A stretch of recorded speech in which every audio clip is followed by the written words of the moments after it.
అని చెప్పాను కదా. సారీ అండి. Hello miss, just a moment please.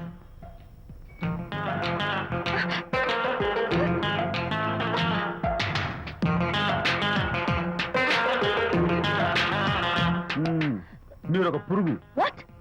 పురుగా? You mean insect? మీరు ఒక పుస్తకాల పురుగు అంటున్నాను, రైట్? మీ కళ గురించి చెప్పండి. టెల్ మీ యువర్ డ్రీమ్స్ అని షిడ్నీ షెల్డన్ రాసిన పుస్తకం కోసం మీరు ఈ షాప్కి వచ్చారు. స్టాక్ లేదన్నారు. దాంతో మీరు డిసప్పాయింట్ అయ్యి వెళ్ళిపోతున్నారు. అవునా కదా? మీకెలా తెలుసు? మాకింకా చాలా తెలుసు. నేనే మాట్లాడాను. మరి మీ లిప్ కదలేదేంటి? లిప్పు కదలకుండా మాట్లాడడం నాకున్న special decoration. You mean ventriloquism? Yeah, ventriloquism. Okay then.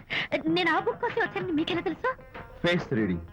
అంటే మీ ఫేస్ ని స్టడీ చేసి మీ మనసులో ఏమనుకుంటున్నారో చెప్పాడు.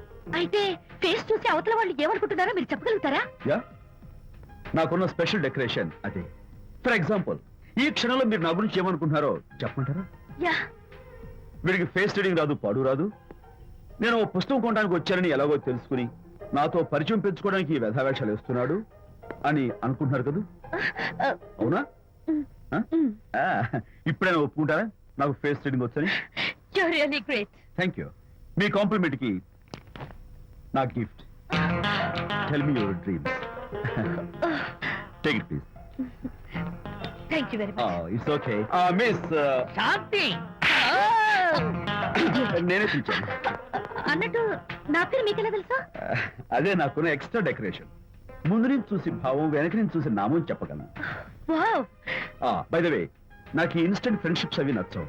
సో ఇక మీద మన పరిచయం డెవలప్ కాకూడదని, మనం మళ్ళీ మళ్ళీ కలవకూడదని కోరుకుంటాను. బాయ్. ఇంకో విషయం చెప్పడం మర్చిపోయాను. ఇక నుంచి మీరు నా గురించి అస్సలు ఆలోచించద్దు. ముఖ్యంగా రాత్రి 10 గంటలకి అస్సలు తలుచుకోవద్దు. చాలా డేంజర్. రాత్రి 10 గంటలకి.